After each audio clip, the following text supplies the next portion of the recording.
Puji Tuhan, hari ini saya bersyukur dan berterima kasih kepada Bapak Gembala yang boleh mempercayakan saya untuk belajar menyampaikan firman Tuhan. Dan hari ini adalah kesempatan bagi saya dan saudara untuk kita mendengar firman Tuhan. Di tengah-tengah situasi seperti apapun hidup kita, maka kita harus tetap bersyukur. Amin. Memang mengucapkan bersyukur gampang, tetapi kenyataannya itu hal yang sulit. Karena kenapa? Dalam situasi kita, kalau kita mungkin punya uang, kita bisa bersyukur. Usaha lagi maju, oh mantap, aminnya kuat. Tapi usaha merosot, aminnya udah mulai hilang. Yang tadinya amin, tapi ketika dengar usaha udah mulai merosot, amin. Karena kenapa? Inilah kehidupan kita sebagai manusia. Tapi Bapak Ibu Saudara yang dikasihi Tuhan, Paulus, dia mengingatkan, dia menasihati jemaat yang ada di Filipi. Mari kita buka Filipi pasal yang kedua ayat 14. Ada satu nasihat, pesan dari nasihat Paulus kepada jemaat yang ada di Filipi, dan inilah yang harus dimiliki oleh setiap orang yang percaya kepada Tuhan. Filipi pasal yang kedua ayat yang ke-14, yang sudah dapat katakan amin. Yang gak bawa Alkitab boleh lihat di slide. Kalau gak bisa lihat, keterlaluan. Haleluya. Mari kita baca bersama-sama dalam hitungan yang ketiga. 1, 2, 3, ya. Lakukanlah segala sesuatu dengan tidak bersungut-sungut dan berbantah-bantahan. Katakan amin. Bapak Ibu Saudara yang dikasihi Tuhan, Paulus mengingatkan, menasehatkan kepada jemaat yang ada di Filipi bahwa mereka harus melakukan segala sesuatu dengan pertama dikatakan apa? Dengan apa? Tidak bersungut-sungut. Yang kedua, dia menasehati bukan hanya tidak bersungut-sungut, tapi tidak berbantah-bantahan. Berarti ini penting bagi setiap kehidupan orang-orang percaya pada saat itu, terlebih bagi saya dan saudara hari ini. Karena kenapa? Kalau saya mulai melihat kitab Filipi, dari pasal yang pertama sampai pasal selanjutnya, ini bicara tentang nasihat. Nasihat Paulus kepada jemaat yang ada di Filipi. Bicara soal ketaatan, mereka taat. Bicara soal masalah mereka melakukan firman Tuhan, mereka melakukan firman Tuhan. Bicara soal kesetiaan, mereka orang yang setia. Tetapi ada masalah yang terjadi, yang didapati oleh Paulus, bahwa Paulus mengingatkan bahwa kesetiaan itu penting, bahwa mereka beribadah dengan setia itu penting, taat itu penting, tetapi ingat lebih penting bukan hanya sekedar taat dan engkau melakukan firman Tuhan. Karena kenapa? Terkadang yang terjadi di kehidupan orang Filipi pada masa itu adalah persungutan yang terjadi. Mengapa? Karena kebijakan, keputusan yang diambil oleh pemimpin pada masa itu. Kalau hari ini mungkin karena saya di tempat ini, maka saya bicara di tempat ini. Kalau di tempat ini seringkali yang menjadi masalah ketika gembala mengambil keputusan. Jadi masalah. Masalahnya di mana? Di mulut, ya nggak apa-apa Pak Gem, nggak apa-apa. Tapi di hati, Inilah keadaan orang Filipi. Inilah situasi yang ada, jemaat yang ada di Filipi. Bahwa jemaat yang ada di Filipi, mereka berkata iya, tetapi apa yang terjadi? Ada penggerutu. Ada sesuatu di hati yang mereka ucapkan yang waduh gak terima. Saya mulai melihat bersungut-sungut itu apa sih sebenarnya. Saya lihat dalam terjemahan bahasa Indonesia, kamus bahasa Indonesia. Sebenarnya ketika bicara tentang bersungut-sungut itu selalu bicara adalah kita berbicara di dalam hati. Kita berbicara di dalam hati dengan kata lain apa ya? Dongkol. Ada kedongkolan, ada kekesalan, maka kita mulai bicara dalam hati. Kita tidak bisa mengucapkan tapi ada di hati yang tidak terima. Inilah persungutan. Dan seringkali anak-anak Tuhan, orang-orang percaya hari ini mengalami hal yang sama. Kita taat beribadah, kita setia beribadah, kita melakukan firman Tuhan, tapi sayang, kegagalan kita ada di dalam persungutan. Kegagalan kita ketika kita mendengar satu keputusan, kita mendengar firman Tuhan, maka mulai ada pergejolakan di hati, maka kita mulai komplain. Ada sesuatu di hati yang kita terima, kita tidak terima, tapi kita tidak berani bicara, hanya ada satu kedongkolan di hati yang muncul, maka itu yang namanya persungutan. Jadi untuk itu sebagai orang percaya kepada Tuhan, maka jangan ada persungutan. Amin. Di tempat ini enggak ada, di tempat sana ada. Karena saya di sini. Kalau saya di sana, saya bilang di sini ada. Saya lihat saudara terlalu tegang, santai. Amin. Kayaknya takut sekali ini ya. Saudara, firman Tuhan itu bukan untuk membuat kita tegang, tidak. Tapi firman Tuhan kita harus nikmati. Karena kenapa? Ketika kita menikmati firman Tuhan, kita akan menerima sesuatu dari Tuhan. Jadi firman Tuhan bukan hanya enak saja. Kalau enak bukan firman. Betul? Tapi firman Tuhan selalu bicara tentang teguran dan teguran. Kalau kita ditegur, berbahagialah kata firman Tuhan. Karena kenapa? Allah mengasihi kita. Jadi kalau hari ini kita ditegur, berbahagia. Karena kenapa? Tuhan mengasihi kita. Jadi kalau yang tersinggung berkata, terima kasih Tuhan. Sudah mulai nampak ini yang muka-muka ya kan? Saudara yang dikasihi Tuhan, Bapak Ibu Saudara, ketika kita perhatikan, maka Paulus mengingatkan, dia menegaskan, mengapa kita tidak boleh bersungut-sungut? Mengapa sampai Paulus berkata bahwa orang percaya kepada Tuhan, bahwa mereka jangan bersungut-sungut dan jangan berbantah-bantahan? Karena ternyata Paulus mengingatkan bagi saya dan saudara, apa yang menjadi larangan sehingga kita tidak boleh bersungut-sungut. Ayat selanjutnya bilang begini. Ayat yang ke-15, supaya kamu tiada beraib dan tiada bernoda. Sebagai apa?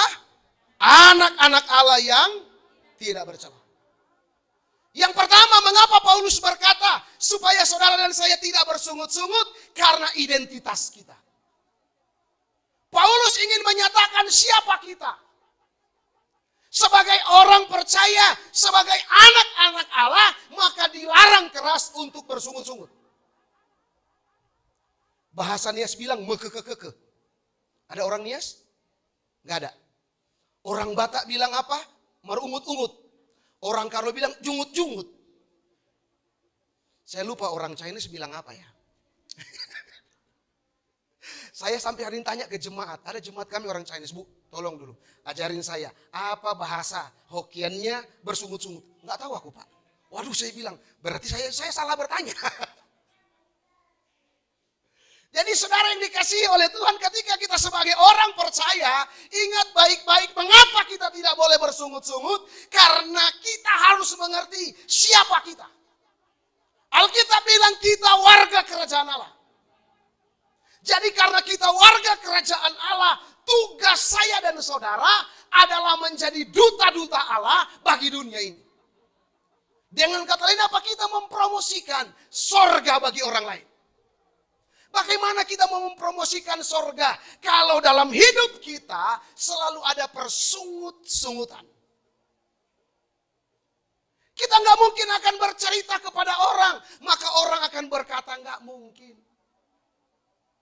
Tapi sebagai orang yang percaya, maka hendaklah kita mengerti bahwa saudara dan saya adalah orang-orang yang akan mewarisi kerajaan sorga.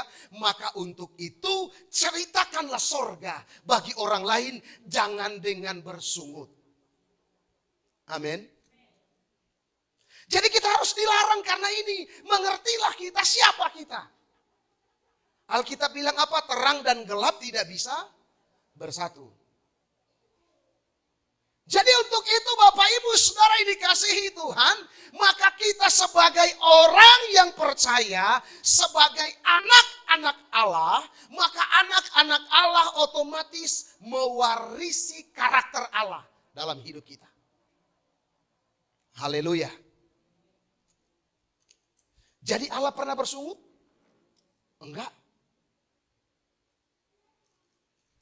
Ketika manusia kejatuh ke dalam dosa, Allah enggak bersungut. Maka Allah bilang, baiklah kalau begitu, udahlah kita keluarkan mereka dari Taman Eden ini. Jangan nanti mereka makan buah apa? Jangan sampai nanti mereka abadi hidup. Mereka enggak akan mati, jadi harus dibuang. Allah enggak bersungut-sungut karena gagal. Saya mau bilang Allah enggak pernah gagal. Kita yang gagal. Allah merencanakan yang terbaik bagi kita. Tetapi terkadang kita yang tidak mengerti dan tidak memahami, seringkali kita menyalahkan Tuhan di tengah-tengah situasi kita. Karena kenapa? Kita tidak mengerti siapa kita. Saya mulai melihat begini, ketika manusia jatuh ke dalam dosa, apa yang dilakukan manusia? Apa yang dilakukan Adam? Adam mulai mempersalahkan. Adam mempersalahkan, oh karena perempuan yang kau kasih Bapak, katanya kan. Tanya sama Hawa, karena ular. Jadi terjadi yang namanya saling tuding menuding. Jadi sebagai orang percaya kepada Tuhan, jikalau kita diperhadapkan dengan situasi, dengan keadaan kita yang tidak enak, jangan tuding siapapun. Tapi koreksi hidup kita, kita harus bersyukur. Karena kenapa? Di balik masalah ada rencana Tuhan yang besar menanti kita. Haleluya. Mungkin hari ini usaha kita mulai turun, mulai agak goyang. Aduh, masa paceklik. Saya cuma mau bilang begini. Di tengah-tengah situasi seperti apapun, Tuhan ada bersama dengan kita. Amin. Saudara yang dikasihi oleh Tuhan. Jadi untuk itu, kita sebagai orang yang percaya kepada Tuhan, hendaklah kita mengerti siapa kita. Ngerti dulu siapa kita. Kalau sudah ngerti siapa kita, maka kita tidak akan pernah bersungut-sungut. Haleluya. Yang kedua, apa yang dikatakan yang menjadi alasan mengapa sampai Paulus berkata dilarang untuk bersungut-sungut dan berbantah-bantahan. Yang pertama, karena kita adalah warga kerajaan sorga. Karena kita adalah anak-anak Allah. Ayat selanjutnya bilang begini. Sebagai anak-anak Allah yang tidak bercela di tengah-tengah angkatan yang bengkok hatinya dan yang sesat ini. Dengan yang kedua, saudara dan saya sedang ada di tengah-tengah angkatan yang bengkok hatinya. Dengan kata lain apa? Kita ditempatkan di situasi kondisi di dunia yang sedang menuju dalam kebinasaan. Dan Alkitab mencatat dunia sedang menuju dalam kebinasaan. 1 Petrus bilang begini, bahwa dunia sedang menuju dalam kebinasaan dengan keinginannya.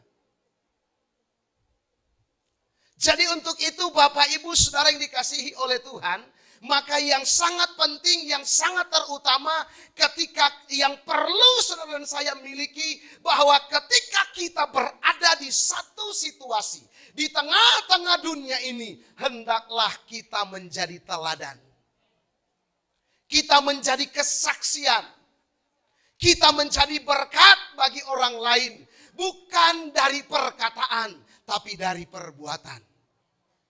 Kalau berbicara semua pandai bicara. Amin.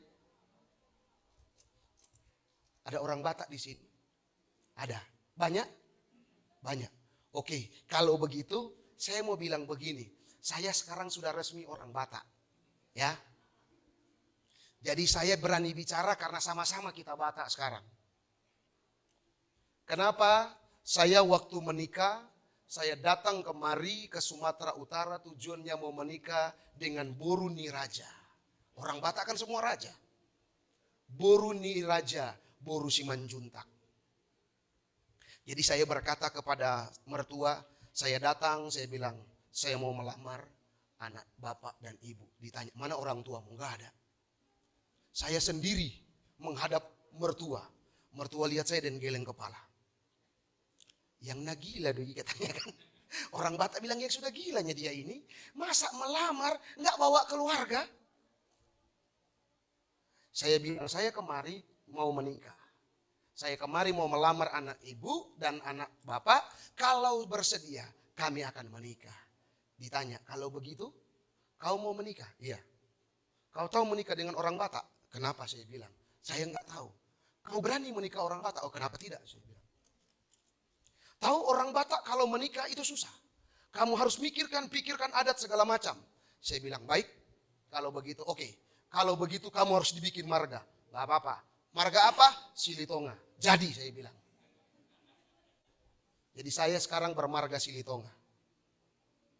Jadi yang Tuan di Bangarna itu semua. Jadi kalau bicara tutur jangan bicara dengan saya, Anda kalah. Silitonga itu Tuan di Bangarna mempunyai padannya, ya kan? Yang paling besar Panjaitan, Silitonga, Siagian, Sianipar. Kenapa ada namanya Siagian? Orang selama pikir Siagian ini paling kecil, tidak. Siagian sebenarnya dengan harapan, oh ini paling kecil. Ternyata lahir Sianipar.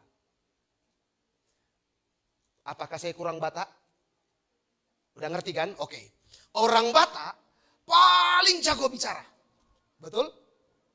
Kalau mau bicara, jagonya minta ampun. Tapi sayang, hanya sekedar bicara. Melakukan belum tentu. Ketika di adat bicarakan, menasehati. Wih, pakai firman Tuhan lagi. Saya bingung. Wah, luar biasa saya bilang. Hebat-hebat orang Batak, hebat-hebat soal firman Tuhan. Tapi selesai dia ngomong, saya lihat langsung permitu. Minum tua. Saya bilang, tapi tadi ngomong firman Tuhan, menasehati. Jadi ingat kalian, karena kalian ini adalah hamba Tuhan. Jadilah kalian hamba Tuhan yang melakukan firman Tuhan. Dikutip lagi ayat. Saya bilang puji Tuhan kalau begini ternyata hebat-hebat. Selesai dia bicara, saya lihat tiba-tiba langsung satu teko di depan mejanya. Saya langsung giling kepala, oh Tuhan. Saudara bukan seperti ini. Tapi orang percaya kepada Tuhan adalah orang percaya bukannya sekedar bicara. Kita bukan sekedar bicara, aku orang percaya, aku anak Tuhan, tidak. Tapi orang percaya hendaklah dalam tingkah lakunya mencerminkan Kristus. Karena kenapa? Ini di tengah-tengah angkatan kita yang bengkok hati kita. Yang bengkok sekarang menuju kepada kebinasaan. Ingat firman Tuhan bilang begini, Tuhan tidak lama lagi akan datang. Orang bilang mana mungkin? Saya cuma mau bilang begini, Alkitab bilang lihat tanda zaman. Saya beri satu contoh tandanya. Yang pertama, Alkitab bilang apa? Kedatangan Tuhan akan terjadi kembali di zaman Sodom dan Gomora. Tahu apa zaman Sodom dan Gomora? Pertama, manusia itu hidup dengan pesta pora. Makan. Lihat sekarang, rumah makan, kafe berjejeran di mana-mana, betul? Dari Binjai sampai ke Medan, kalau kita mau jalan 24 jam nggak pernah kelaparan. Dulu saya masuk di jalan Binjai, sepinya minta ampun. Tahun 2003 saya masuk jalan Binjai, saya bingung karena kenapa? Ketakutan keluar malam. Saking sepinya. Tapi sekarang jangankan mau keluar malam. Nggak tahu kita kapan pagi, kapan malam. Karena kenapa? Saking ramainya. Saya pikir tengah malam jam 1, jam 2 sudah nggak ada orang. Saya pulang pelayanan sampai jam 2. Saya pikir sudah nggak ada lagi. Ternyata di depan jalan kami, ada di depan simpang kami, ada rumah makan dan ramenya minta ampun. Saya bilang, sampai jam segini masih ada orang makan. Saya mau bilang begini, itu zaman Sodom dan Gomora. Zaman yang paling Tuhan marah orang Sodom dan Gomora karena jeruk makan jeruk. Tahu jeruk makan jeruk? Pernikahan sesama jenis. Itu dimarah oleh Tuhan, dilarang oleh Tuhan. Dan perhatikan, sudah terjadi? Sudah. Jadi ini tandanya. Jadi tandanya ini harus terjadi, maka untuk itu orang percaya kepada Tuhan harus menceritakan kepada dunia, kepada orang-orang di sekeliling kita bahwa kita adalah orang percaya dengan tingkah laku kita, dengan gaya hidup kita yang memuliakan Tuhan. Amin. Jangan lain di mulut, lain di hati. Tapi hendaklah apa yang diperkatakan itu yang kita lakukan. Amin. Salah sendiri ngundang saya, Pak. Amin.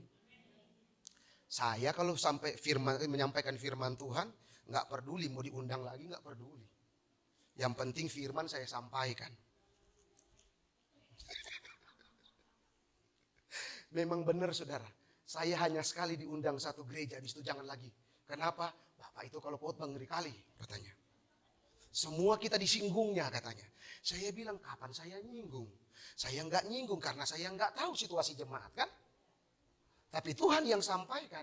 Ya sudah, kalau tersinggung berbahagialah, tanda masih hidup. Amin. Kalau udah mati mau bilang apapun nggak tersinggung dia. Jadi kalau tersinggung, ya yang perlu kita lakukan bertobat. Amin. Jadi untuk itu sebagai orang percaya kepada Tuhan, hendaklah kita menjadi terang. Karena Alkitab bilang apa? Kita adalah terang dan garam. Jadi ingat baik-baik, Alkitab bilang apa? Kalau garam sudah nggak asin, nggak ada gunanya. Dengan kata lain apa pengertiannya begini? Jikalau kita sudah tidak dianggap. Karena kenapa? Karena perkataan dan tindakan kita tidak sesuai, maka kita tidak menjadi garam. Sampai kapanpun orang akan bilang, ngomonglah kau situ. Untuk kaunya itu. Karena kenapa? Kita tidak menjadi kesaksian. Tapi hendaklah orang percaya menjadi kesaksian. Amin. Satu ketika saya dipanggil mendoakan. Ada satu keluarga di Medan. Saya masuk, rumahnya mewah kali ya, saya bilang. Saya bilang, kenapa Bu? Tolong Pak Pendeta. Saya sekarang ini sering kerasukan terus. Kerasukan terus. Saya bilang, loh kok bisa Bu? Ibu orang percaya? Pak, aku melayani. Aku sintua. Saya bilang, sintua kok kesurupan ya? Aku sintua Pak. Setiap minggu setiap hari aku baca Alkitab. Bahasa roh, aku bahasa roh. Saya bilang, kok bisa setan masuk ya? Orang bahasa roh biasanya setan, jangankan setan. Mau dekat, baru dia dengar udah minggat dia kan? Ini kok malah bisa kesurupan. Saya bilang, Bu udah panggil pendeta ibu untuk datang berdoa. Pak nggak usah. Kenapa? Nggak bagiannya ini. Loh, saya bingung, kok nggak bagiannya? Iya nggak usah, nggak usah Pak, Bapak aja. Oke lah kalau begitu saya berdoa. Saya bilang, Ibu yakin kami berdoa. Ketika berdoa Tuhan bukakan semua kesalahannya. Saya bilang, Ibu udah dengar semua, Tuhan sudah sampaikan? Sudah. Bertobat. Iya Pak, saya bertobat. Dia jahat sama anak buahnya. Dia punya anggota-anggota, dia sudah sama dia lah semuanya. Sama dia pelitnya. Benar saudara. Saking pelitnya saudara tahu kami datang. Dia bilang, Pak nanti datang jam 10 ya. Ya kita doakan kan peperangan namanya. Nggak segampang yang kita pikirkan. Kita harus layani dulu. Sampai jam 1. Saudara tahu apa dia siapkan kami makan. Apa yang dia siapkan? Risol yang sogo itu sudah 3 hari dipanasin, dikasih ke kami. Ya saya dengan bangga aja makan kan, nggak masalah buat saya. Mau kau pas 1 minggu pun aku nggak masalah, kalau kau taruh tetap ku makan. Anak buahnya bilang begini, 3 kali ya Pak. 3 kenapa saya bilang? Itu yang dikasih ke Bapak sudah 3 hari yang lalu Pak. Itu pun dia dapat dari kawannya.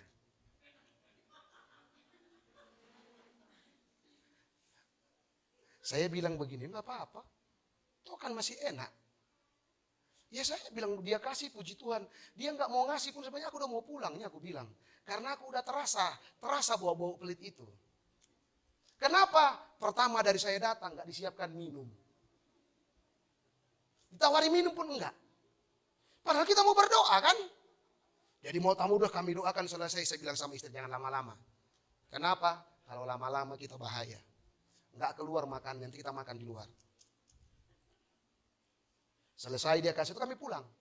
Saya tanya di mana kita mau makan. Cari tempat di mana. Ayo saya bilang. Kami cari makan. Saudara saya mau bilang begini.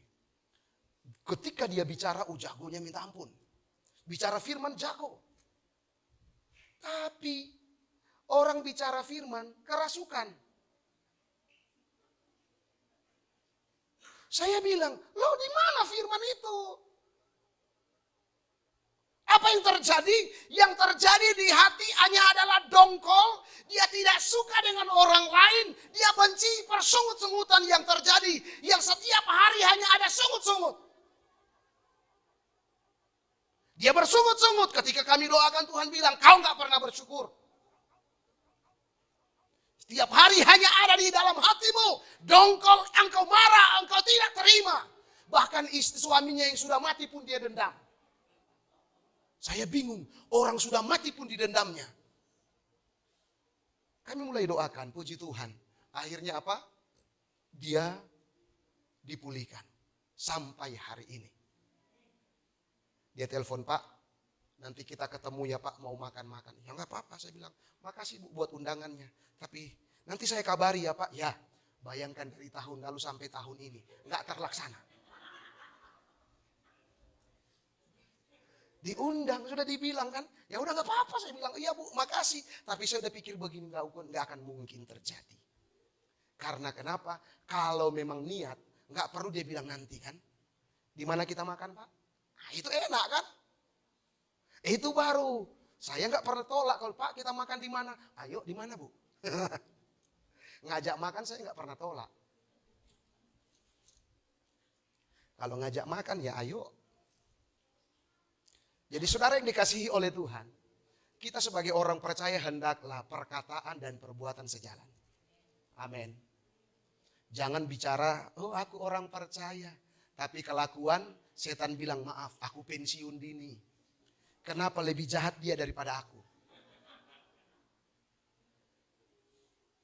Saudara untuk itu sebagai orang percaya dalam perkataan dan perbuatan sejalan. Amin. Jadi jangan mengeluh. Jangan suka bersungut-sungut, komplain, apalagi mau Natal. Ini daerah zaman sekarang dari bulan-bulan ini sampai ke Desember, ini zaman persungutan. Benar apa benar? Ini zaman persungutan, ini hari-hari persungutan. Ketika udah mau Natal sudah mulai lagi, aduh. Ketika bilang uang Natal sekian, kita janji iman sekian. Aduh, aku nggak cukup. Sampai kapanpun nggak cukup. Tapi orang percaya kepada Tuhan, dia bertindak dengan iman. Amin. Walaupun nggak cukup, dia bertindak dengan iman karena dia percaya Tuhan yang cukupkan. Amin. Saya mau saksikan tentang masalah cukup. Ketika kami bangun perpanjang gereja kami, ketika pada saat mau peletakan, mau dilanjut, mau bongkar, saya bilang ke jemaat, minggu depan kita akan mulai pembangunan. Belum bentuk, nggak ada panitia. Nggak ada bentuk panitia waktu itu. Jemaat udah mulai bilang, yang udah mulai gilanya pendeta kita ini. Masa mau membangun udah tahu-tahu orang nggak punya duit. Saya bilang begini, saya kan nggak bilang kalian ada duit atau tidak. Saya hanya bilang mulai minggu depan kita mulai membangun. Dan mulai minggu depan bahan bangunan masuk. Selesai ngomong begitu baru saya ingat, saya kan nggak punya uang. Bagaimana saya mau bilang bahan bangunan masuk? Sedangkan di rekening hanya 100.000. Sampai hari ini 100.000. Bagaimana mau masuk semen dan apa segala macam kan? Saya tanya, batu bata berapa banyak? Jemaat bilang, paling itu om sekitar habislah 55 juta. Semen sekian, 55 sekian juta. Oke, saya bilang. Minggu depan masuk bata, saya bilang. Bata masuk, jadi hari Minggu kita bentuk panitia. Jadi katanya. Saudara saya selama dari hari Senin sampai hari Rabu hidup dalam pergumulan. Ketakutan. Ada ketakutan karena kenapa? Kalau nggak ada bahan bangunan. Siapa yang malu? Saya. Dan saya mulai berdoa, Tuhan, aku percaya aku nggak berani bicara kalau tanpa Engkau yang bicara. Hari Rabu. Tiba-tiba saya ditelepon. Pak minta nomor rekening, cepatnya saya kasih. Minta nomor rekening kan? Saya kasih. Saya belum tahu berapa yang mau dia kirim, yang pasti saya percaya dia pasti kasih yang terbaik. Tiba-tiba saya cek. Saya langsung telepon semua, saya langsung pergi ke Panglong, saya bilang minta kasih semen sekian apa sekian sudah. Batu bata berapa sekian? Masukkan saya bilang. Hari Jumat masuk bahan. Jemaat mulai bilang, yang benarnya kata pendeta kita ini ya. Udah mulai teruji.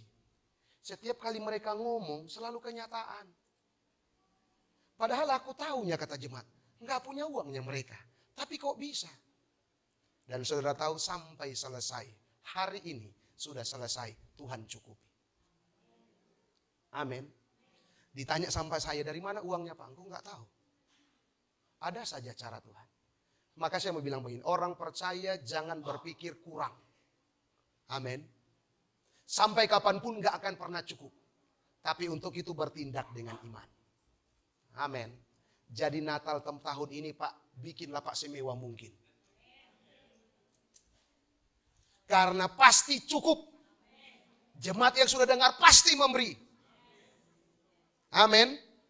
Ingat Alkitab bilang begini, saya temukan berbeda Alkitab dengan pepatah dunia. Pepatah dunia bilang apa? Hemat pangkal kaya. Alkitab bilang tidak. Hemat pangkal melarat.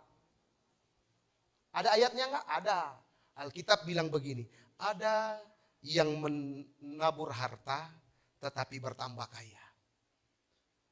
Ada yang menghemat secara luar biasa tapi serba berkekurangan. Terbalik kan? Jadi untuk itu orang percaya mau berkekurangan atau mau bertambah. Kalau mau bertambah jangan pelit. Amin. Nggak boleh pelit. Kok diam aja ini bilang pelit? Aku mulai curiga ini. Jangan takut saudara, saya mau bilang begini, engkau bertindak dengan iman. Tuhan yang kita sembah, Tuhan yang mempunyai bumi. Amin. Semua harta dia punya, nggak ada orang sekaya dia. Dia lebih kaya dari segala-galanya. Karena kita pewarisnya. Hanya yang masalahnya kenapa kita nggak terima. Yang ada dongkol terus di hati, persungutan terus. Kalau orang Batak bilang, saya lalap, holana hepeng. Katanya kan. Bahasa Indonesia begini, selalu uang terus. Saya bilang kalau nggak mau dengar uang, jangan ke gereja. Gereja tetap bicara uang. Amin. Jadi kalau nggak mau keluarkan uang, jangan bergereja. Udahlah, kemanalah kau. Supaya apa? Engkau tidak akan melihat mujizat. Tapi kalau engkau mau melihat mujizat, jangan takut. Karena kenapa? Kita menjadi terang loh. Alkitab bilang ini kita di angkatan yang bengkok hatinya.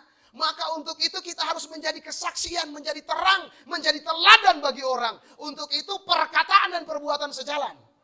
Haleluya. Jadi kalau kita bicara jangan pelit, ya jangan pelit. Amin. Ini enggak, udah lihat Pak Gembala ada makan di situ. Pura-pura enggak lihat. Karena kenapa? Takut dibayar, takut membayar. Saya pernah satu kali begitu. Saya kenal ini orang ini. Saya makan kan. Saya ingat jemaat di mana lah ini. Saya ingat jemaat kawan. Dia duluan pulang. Nggak dibayarnya ternyata kan. Saya bayar, nggak masalah. Saya bilang, saya bukan masalah mau minta gratisan, tidak. Kedua kali, saya ketemu di tempat yang sama, orang yang sama. Saya makan juga. Saya pulang duluan, saya bayarin. Saya pulang. Tiba-tiba, besoknya lagi saya ketemu lagi di tempat yang sama. Makan lagi. Tiba-tiba, Pak, makasih Pak, ya kemarin sudah dibayarin. Nggak apa-apa Pak, saya bilang aman. Tenang, kalau ada berkat saya memberkati, kalau nggak ada ya mohon maaf lah, saya bilang.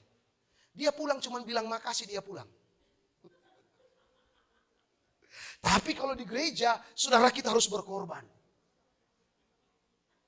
Di gereja dia bicara berkorban. Kenyataannya.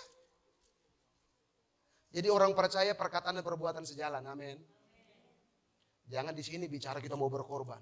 Nanti ketemu dengan kawan kita yang udah makan, nggak mau bayarin. Harus berani bayarin, amin. Kayaknya takut kali. Haleluya. Yang terakhir, yang ketiga. Saya berapa lama ini Pak? Bebas. Kalau bebas nggak adil lah. Saya berdiri terus, saudara duduk. Ya kan? Oke, yang terakhir. Saudara, kenapa kita dilarang bersungut-sungut? Karena dikatakan yang pertama, karena kita adalah warga kerajaan sorga. Identitas kita adalah identitas sorgawi. Kita adalah orang-orang yang dikatakan pewaris kerajaan sorga. Maka jangan pernah bersungut-sungut. Yang kedua, karena kita ini berada di tengah-tengah dunia yang sedang menuju dalam kebinasaan. Untuk itu jadilah kesaksian. Yang terakhir. Katakan yang terakhir. Nah, yang terakhir enak karena udah mau pulang. Yang terakhir ayat 16 bilang begini. Sambil berpegang pada firman kehidupan, agar aku dapat bermegah pada hari Kristus, bahwa aku tidak percuma berlomba dalam apa? Dan apa? Tidak apa? Perhatikan. Saudara, supaya nggak sia-sia katanya kita bersusah-susah katanya kan. Susah-susah dalam pengertian ini apa? Susah-susah ini adalah kita berjuang untuk meraih keselamatan. Tapi sia-sia, nggak sampai kepada sorga. Hanya karena kenapa? Persungutan. Hanya karena ada persungutan di hati. Hanya ada karena perbantah-bantahan. Ada berbantah-bantah. Saudara, ketika bicara ketaatan, jemaat di Filipi mereka taat. Mereka melakukan firman Tuhan, iya. Tetapi pada saat ketika keputusan diambil, ada perbantahan. Terjadi satu perbantahan. Apa yang dibantah mulai mempertahankan. Jadi ingat baik-baik. Ketika gembala mengambil keputusan itu pasti sudah didoakan. Amin. Jadi jangan lagi dibantah gembalanya. Jangan lagi diprotes. Kasihan, tambah kurus nanti. Memang jadi pendeta ini nggak enak. Gak enaknya Pak gemuk dibilang nggak pernah berdoa, nggak pernah puasa. Kurus dibilang apa? Nggak diberkati. Serba salah. Tapi mereka nggak tahu kalau kami gemuk begini ini kasih karunia. Kami gemuk karena apa? Karena penderitaan. Kenapa penderitaan? Saya mau bilang begini. Maka saya berdoa Tuhan. Kalau boleh, kalau jemaat jangan terlalu banyak lah Tuhan. Mau dia 10, mau dia 30, yang penting melakukan firman Tuhan itu saja. Menggoncang dunia. Karena kenapa? Ingat, jemaat kalau gembala punya jemaat 100, maka masalah gembala lebih daripada 100. Benar nggak? Benar. Masalah gembalanya, istrinya, anaknya, itu masalah. Jemaat lagi dipikirkan. Jemaat Tuhan dia doakan Tuhan, keluarga ini nggak makan Tuhan. Jadi masalah bagi dia. Karena kenapa dia berdoa? Jadi saya mau bilang begini, jadi gembala nggak enak. Jadi jangan mau jadi gembala kalau nggak panggilan. Amin.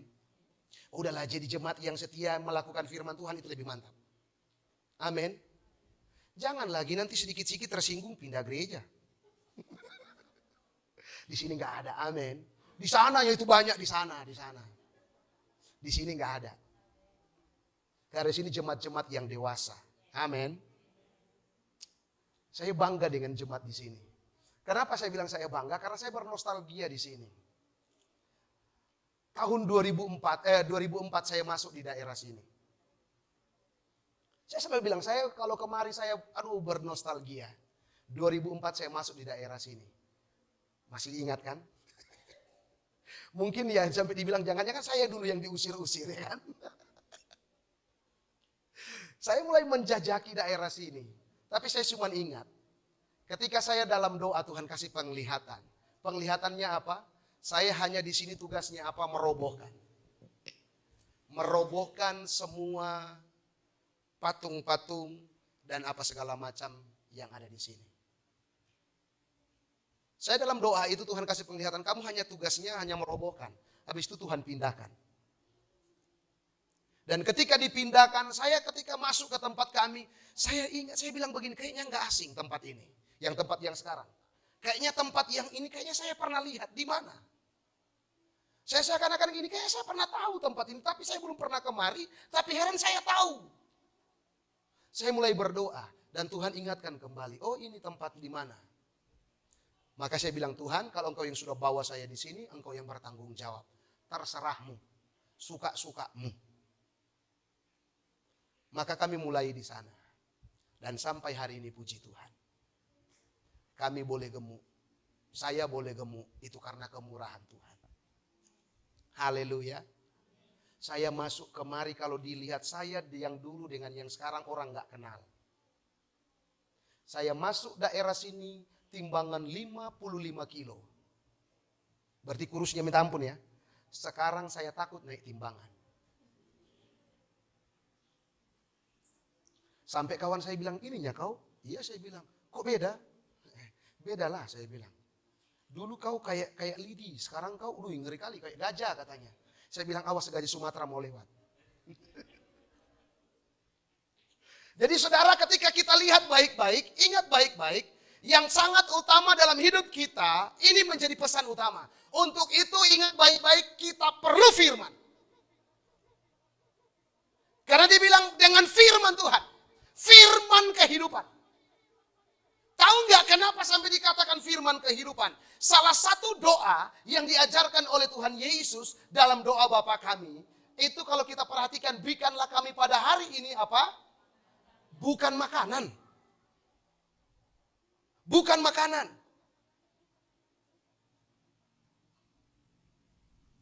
Dalam King James itu coba kalau dibaca, bukan makanan. Oke, saya beli artinya begini. Daripada saya pun agak susah-susah bahasa Inggris kan.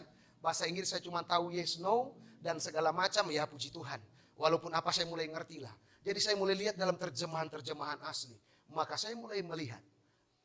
Yang dimaksud oleh berikanlah kami hari makanan kami. Itu diterjemahkan di dalam bahasa Indonesia diartikan berikan. Berikan kepada kami roti hidup itu. Tahu roti hidup? Firman Tuhan. Jadi untuk itu Bapak Ibu Saudara yang dikasihi oleh Tuhan, mengapa kita dilarang bersungut-sungut? Karena dalam hidup saya dan saudara ada firman. Ada firman Tuhan yang kita dengar, yang kita baca, yang selalu dikumandangkan setiap hari Minggu, dan itu bertumbuh didengar oleh telinga kita, diproses oleh hati kita, maka dia bertumbuh menghasilkan buah, yaitu buah pertobatan. Dan kalau engkau datang ke tempat ini hasil daripada pertobatanmu. Tapi ingat, pertobatan jangan berhenti sampai di situ. Maka untuk itu engkau harus tetap miliki firman Tuhan dalam hidup kita. Dan firman Tuhan itu yang akan mengubah hidup saya dan saudara. Haleluya. Jadi untuk itu supaya engkau enggak bersungut-sungut, ingat. Selalu diingat. Dan Paulus mengingatkan kembali, kita punya firman. Ada firman Tuhan dalam hidup saya dan saudara. Dan firman Tuhan itu yang akan menguatkan kita. Yang akan meneguhkan kita dikala kita menghadapi persoalan yang kita hadapi. Pernah saudara baca Alkitab? Pernah saudara tidak mengerti? Lebih banyak saudara mengerti apa enggak mengerti? Enggak mengerti. Pertanyaan, pada saat engkau enggak mengerti, engkau baca terus? Berhenti. Sebenarnya pada saat kita tidak mengerti, baca aja. Baca terus. Nanti satu waktu engkau akan mengerti. Kenapa? Pada saat engkau diperhadapkan dengan masalah, firman itu akan muncul. Oh, pantas ya, berarti ini firman Tuhan itu. Kayaknya aku pernah dengar ini. Aku pernah baca ini. Ada kata-kata ini yang muncul. Jadi ingat baik-baik, jangan pernah berhenti untuk baca firman. Amin. Tetaplah cintai firman Tuhan. Karena dengan firman Tuhan kita akan melihat kasih karunia Tuhan menyertai hidup saya dan saudara. Jadi jangan pernah bersungut-sungut. Amin. Jangan suka bantah-bantah. Apalagi membantah gembala, jangan. Firman Tuhan bilang apa? Gembala itu wakil Allah. Orang yang diurapi. Amin. Jadi jangan suka bantah. Udahlah diam aja lah. Apa keputusan gembala udah benar ya itu. Karena udah doakan. Jadi jangan suka membantah. Amin. Kok kayaknya cuma 2 orang yang bilang amin. Amin. Udah mulai tambah. Ketahuan yang takut. Jadi saudara ingat baik-baik, kalau engkau punya firman, maka engkau pasti hidup dengan firman Tuhan. Dan firman Tuhan ketika kita hidupi, akan membuahkan hasil. Dan hasilnya apa? Tidak ada persungutan. Tidak ada perbantahan. Yang ada hanya apa? Kasih, sukacita, damai, sejahtera. Dalam hidup kita akan selalu berkata Tuhan itu baik. Amin. Jadi untuk itu bersyukur. Tell me pretty lies, look me in the face. Tell me that you love me.